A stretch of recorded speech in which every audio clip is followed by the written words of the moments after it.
లహరి పెళ్లి cards print అయ్యాయని చెప్పి ఆనంద భర్త ఎంతో సంతోషంగా ఇంటికి వచ్చి ఆ పెళ్లి కార్డ్స్ని ఆనందకు ఇస్తూ ఉంటాడు. దాంతో ఆనంద పక్కనే ఉన్న శరణ్యతో, అమ్మ శరణ్య, ఈ పెళ్లి కార్డ్స్ తీసుకువెళ్ళి దేవుడి దగ్గర పెట్టమ్మా అని చెప్పి అంటూ ఉంటుంది. ఇక దాంతో అనన్య శరణ్య మీద కుట్ర చేయాలని నిర్ణయించుకుంటుంది.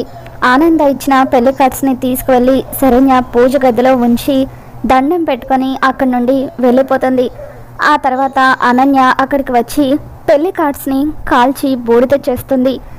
ఇంతలో కాంచన ఇంట్లో వాళ్ళందరినీ కూడా పిలుస్తూ ఒకసారి అందరూ త్వరగా ఇలా రండి అని చెప్పి అరుస్తూ ఉంటే ఇంట్లో అందరూ కూడా పూజ గది దగ్గరికి వస్తారు. వాళ్ళు పూజ గది దగ్గరికి వచ్చేసరికి లహరి పెళ్లి కార్డ్స్ అన్నీ కూడా కాలి బూడిదవుతూ ఉంటాయి.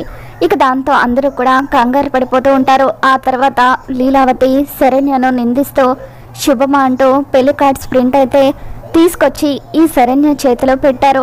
ఈ శరణ్య కావాలని ఆ పెళ్లి కార్డ్స్ని కాల్చి బూడిద చేసింది అని చెప్పి అంటూ ఉంటే అప్పుడు శరణ్య, లేదత్తయ్య గారు, నేను ఆ పని చేయలేదు అని చెప్పి ఎంత బాధగా చెప్తూ ఉంటే, నువ్వు మాట్లాడుకో, నువ్వు కావాలని ఇదంతా చేశావు అని లీలావతి శరణ్యను నిందిస్తూ ఉంటే శరణ్య ఎంతగానో బాధపడుతూ ఉంటుంది.